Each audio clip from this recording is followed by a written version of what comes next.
Bienvenidos. En este video vamos a estudiar las causas y las consecuencias de la crisis de la monarquía española para Europa y para América.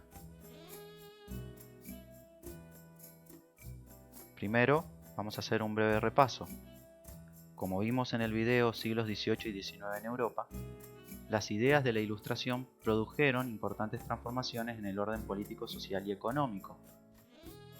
Estas ideas pretendían la instauración de un nuevo régimen frente al antiguo régimen.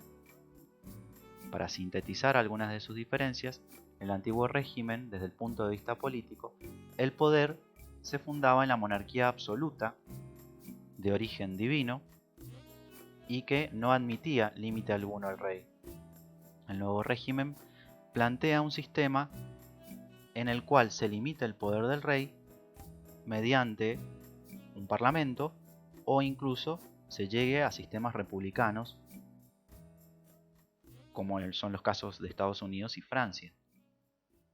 Desde el punto de vista económico, en el antiguo régimen el poder está concentrado en grupos privilegiados y en el nuevo régimen se plantean las libertades individuales como fundamento para el ejercicio de las actividades económicas, sin intervención ni limitación del Estado.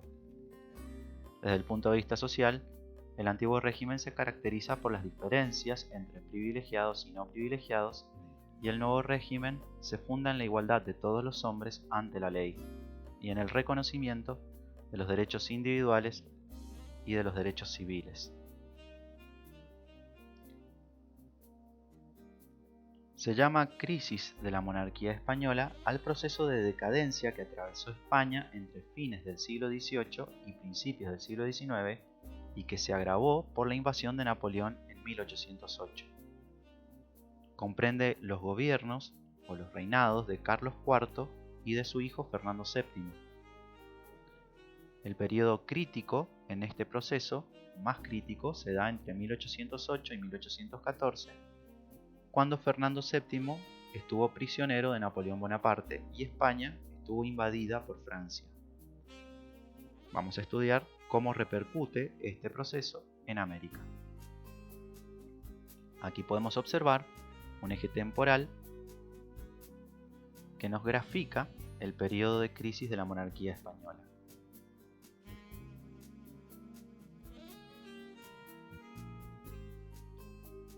¿Cuáles son las causas de esta crisis? En primer lugar, la difusión de las ideas antimonárquicas. En segundo lugar, el descontento de los americanos ante las reformas borbónicas de fines del siglo XVIII.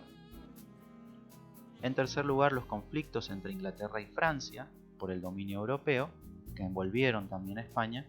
Y en cuarto lugar, las diferencias entre Carlos IV y Fernando VII. La difusión de las ideas antimonárquicas, como ya hemos estudiado, se produjo a partir de tres grandes procesos: la Ilustración, la independencia de los Estados Unidos y la Revolución Francesa. Vamos a hacer un breve repaso de estos procesos.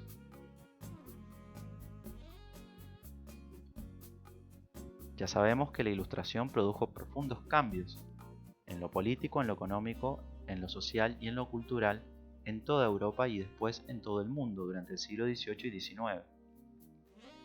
Muchos de los principios ilustrados que ya hemos estudiado influyeron también en los grupos de élite españoles, que intentaron plantear reformas fundadas en esos principios.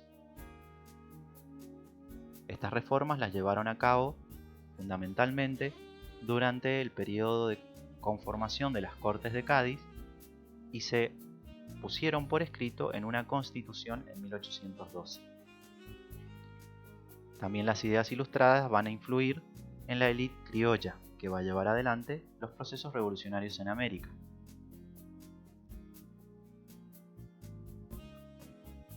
La independencia de los Estados Unidos, ocurrida en 1776, también fue un ejemplo para los revolucionarios americanos y además España había apoyado este proceso. La idea española al apoyar la independencia de Estados Unidos era debilitar a Inglaterra, su enemiga. Sin embargo, la independencia norteamericana se constituyó en un modelo a seguir para muchos criollos que llevaron también adelante los procesos revolucionarios en América.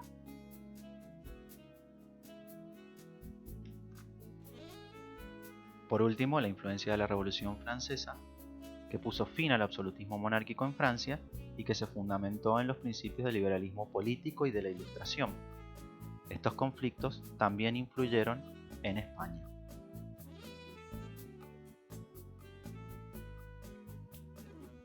La segunda causa que podemos mencionar de la crisis de la monarquía española fue el descontento de los americanos ante las reformas borbónicas. Las reformas borbónicas fueron cambios impulsados por los reyes españoles de la familia Borbón durante el siglo XVIII, fundamentalmente durante el reinado de Carlos III. El objetivo de estas reformas era modernizar a España y mejorar el gobierno del imperio. Abarcaron todo tipo de reformas, político-administrativas, económicas, militares, sociales, incluso religiosas, pero generaron oposición entre las élites criollas. Los revolucionarios, de hecho, van a plantear reformas que en algunos casos tienden a dar marcha atrás con las que habían implementado los Borbones.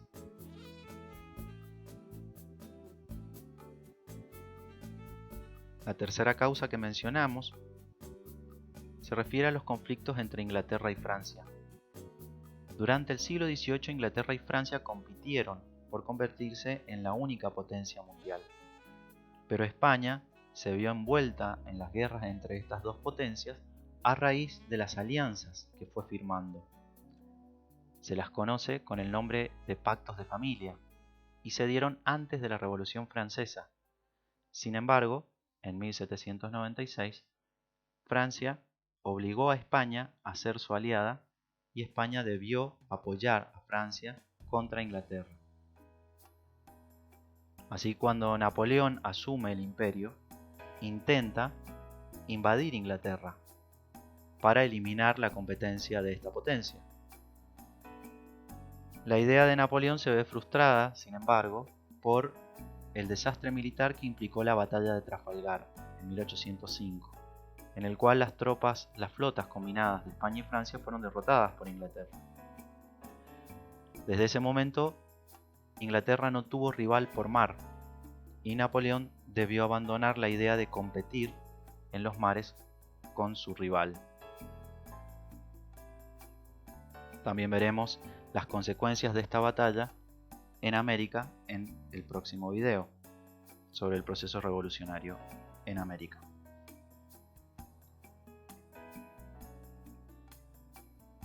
Aquí las mencionamos brevemente. Decíamos que como Napoleón no podía competir con Inglaterra por mar, intentó debilitar su economía mediante una medida llamada bloqueo continental en 1806. Napoleón exigió a los países europeos que no comerciaran con Inglaterra. Portugal, que era aliado de Inglaterra, no quiso seguir la orden de Napoleón y por eso Napoleón invade el país en 1807. Lo invade por tierra, por lo tanto, pide permiso a los reyes españoles, que eran sus aliados, para atravesar su territorio con sus ejércitos. Sin embargo, en 1808 Napoleón decide invadir España, decide deponer a los reyes en un suceso que se conoce como la farsa de Bayona, que explicaremos brevemente, y decide poner como rey de España a su hermano. En América, también remitimos en esto al video sobre el proceso revolucionario en América, la batalla de Trafalgar significó que España no podía ya abastecer a los americanos con sus productos ni defenderlos militarmente.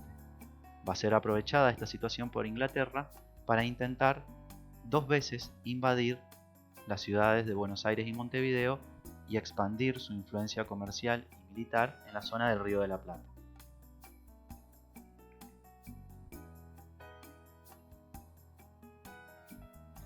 Por último, otra causa de la decadencia española fue la diferencia entre los reyes Carlos IV y Fernando VII.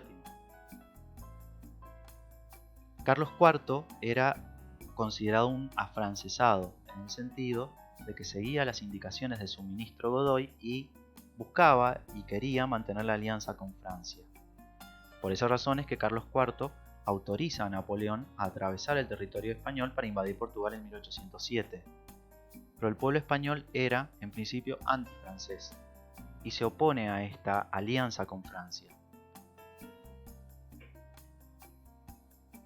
En el motín de Aranjuez exigieron la abdicación de Carlos IV, que termina haciéndolo en su hijo Fernando VII. Sin embargo, Napoleón intervino, llamó a Carlos IV y a Fernando VII a Bayona, la ciudad de Bayona, y los obligó a ambos a abdicar en su hermano José Bonaparte. Este es el suceso que se conoce como Farsa de Bayona.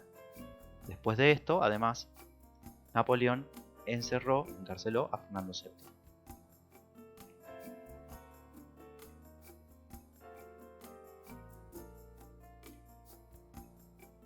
Ahora veremos brevemente el proceso crítico que va desde 1808 hasta 1814. Esta etapa se inicia, como dijimos, con la invasión de Napoleón a España y la abdicación forzada de Carlos IV y Fernando VII en José Bonaparte, hermano de Napoleón.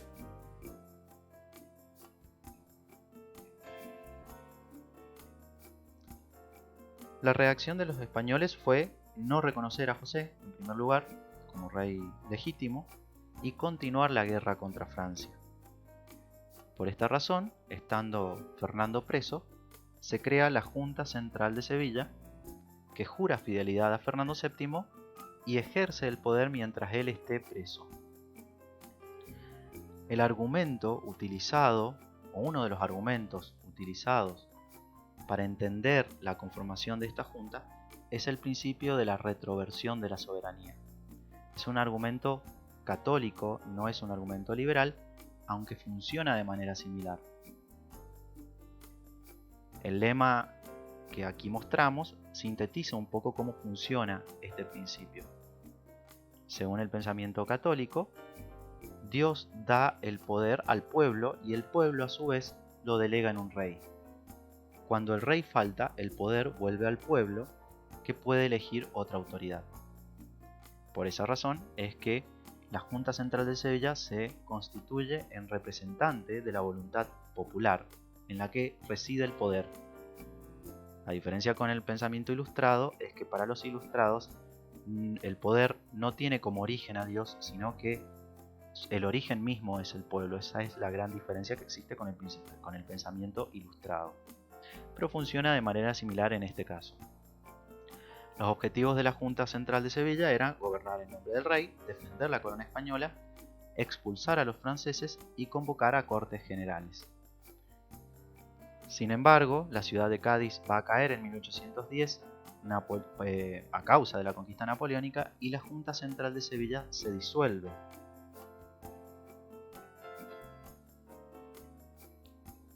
Cuando la Junta cae, antes de disolverse, nombra un Consejo de Regencia, estamos ya en el año 1810, para que gobernara en su lugar. El Consejo de Regencia no fue aceptado en todas las colonias americanas. El Consejo de Regencia además convocó a Cortes con la idea de dictar una constitución. Esta constitución estuvo inspirada en principios liberales, y es la Constitución de Cádiz de 1812. La Constitución planteó un sistema en el cual el rey ya no tendría todo el poder. Es una monarquía constitucional, por lo tanto, el poder va a estar limitado. Ya hemos dicho y hemos explicado que la Constitución de Cádiz tiene como origen también ideas liberales.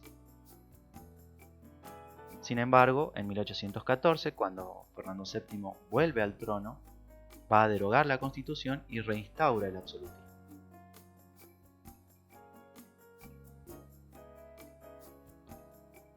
La repercusión en América de la caída de la Junta Central de Sevilla se reflejó en la formación de juntas a imitación de la Junta de Sevilla. Los americanos tomaron la misma idea y el mismo principio de retroversión de la soberanía para formar las juntas en los territorios que eran posesión de España.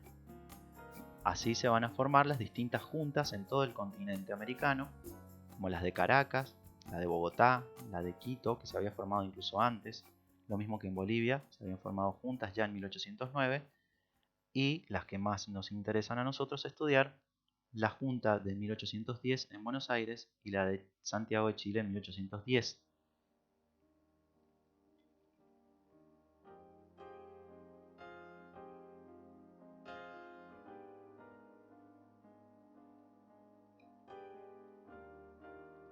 Para concluir y sintetizar los temas que hemos visto en este video, tenemos que remarcar que las ideas ilustradas y la expansión de la Revolución Francesa agravaron la crisis ya existente dentro de la monarquía española, y que la principal consecuencia de esta crisis es el inicio de los procesos revolucionarios en América a partir de 1810. Bueno, aquí termina este video, nos vemos en el próximo.